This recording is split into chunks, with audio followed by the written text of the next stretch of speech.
Et salut tout le monde, bienvenue sur ma chaîne Lorenzo High Tech. Aujourd'hui on va parler de PC portable de la marque Xiaomi. Les modèles c'est les Xiaomi Redmi Book Pro 14 pouces et 15 pouces parce qu'il y a eu deux tailles différentes avec deux petites configurations différentes. Il y a quelques jours je vous ai parlé des Xiaomi Redmi 40, 40 Pro, 40 Pro Plus, donc les trois nouveaux modèles qui sont destinés uniquement pour l'instant que pour l'Asie. Et bah c'est pareil pour ces deux PC portables, malheureusement il faudra les importer si vous êtes intéressé parce qu'ils ne sont pas encore destinés pour le marché européen. Peut-être que d'ici quelques mois, il y aura peut-être des versions européennes. Mais bon, comme je sais que sur ma chaîne YouTube, il y a énormément de personnes qui importent des smartphones comme des PC portables, je me suis dit que ce serait intéressant de vous parler de ces deux PC. Mais avant de commencer la vidéo, si vous n'êtes toujours pas de ma chaîne YouTube, abonnez-vous, elle est 100% high-tech.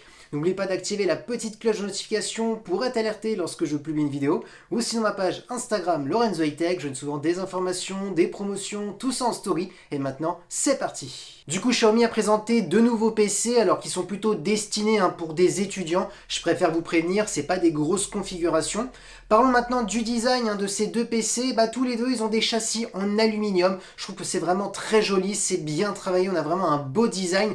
On va pas se le cacher, ça ressemble énormément au MacBook Pro d'Apple, mais bon, quand le design est bien copié, bien fait, moi ça ne me dérange pas. Commençons par le modèle de 14 pouces, alors il a une définition de 2,5K, donc voilà, c'est plutôt intéressant, avec un taux de rafraîchissement de 60 Hz, ça reste classique pour un PC portable traditionnel, pour un étudiant, et on est sur une dalle IPS. Concernant le modèle de 15 pouces, là c'est différent, on a une définition de 3,2K, donc bien au-dessus des 2,5, et surtout on a un taux de rafraîchissement de 90 Hz, donc c'est un petit peu hors du commun, parce que d'habitude souvent on a du 90 Hz pour plus des PC portables gamer, où bien entendu on monte jusqu'à du 120, voire du 144, donc là du 90 Hz ça va être intéressant en termes de fluidité lorsque vous naviguez sur des pages web, ou pour plein d'autres choses, donc c'est quand même plutôt intéressant, et bien entendu on est toujours sur une dalle IPS. Parlons maintenant de performance. Alors le premier modèle de 14 pouces, il aura comme processeur un processeur Intel Core i5 de 11e génération,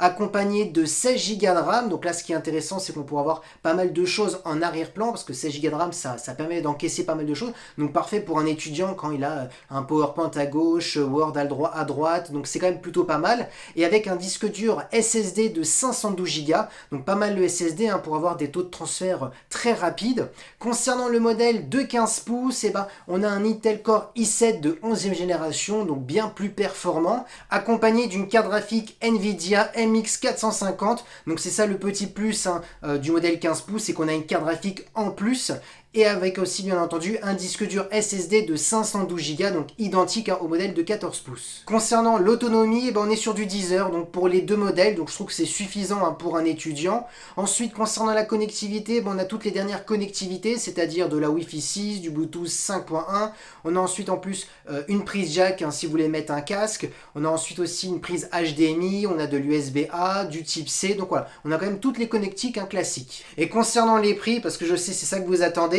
et moi je trouve que c'est plutôt des prix plutôt intéressants. Alors le modèle 14 pouces, il coûte 570 € hors taxe, donc il faut rajouter les petites taxes, donc je pense qu'on sera à 650 ou proche des 700 €, ce que je trouve c'est plutôt intéressant. Et pour le modèle 15 pouces, on est à 670 € hors taxe, donc avec tout ce qui est taxe, je pense qu'on se rapproche des 780-800 €. Donc moi je trouve que c'est plutôt intéressant. Pourquoi? Tout simplement quand vous regardez le design, moi je le trouve plutôt joli, ça ressemble beaucoup au MacBook d'Apple, on va pas se le cacher, mais bon, ils utilisent quand même des matériaux plutôt premium comme l'aluminium pour le châssis, donc c'est quand même un bon point.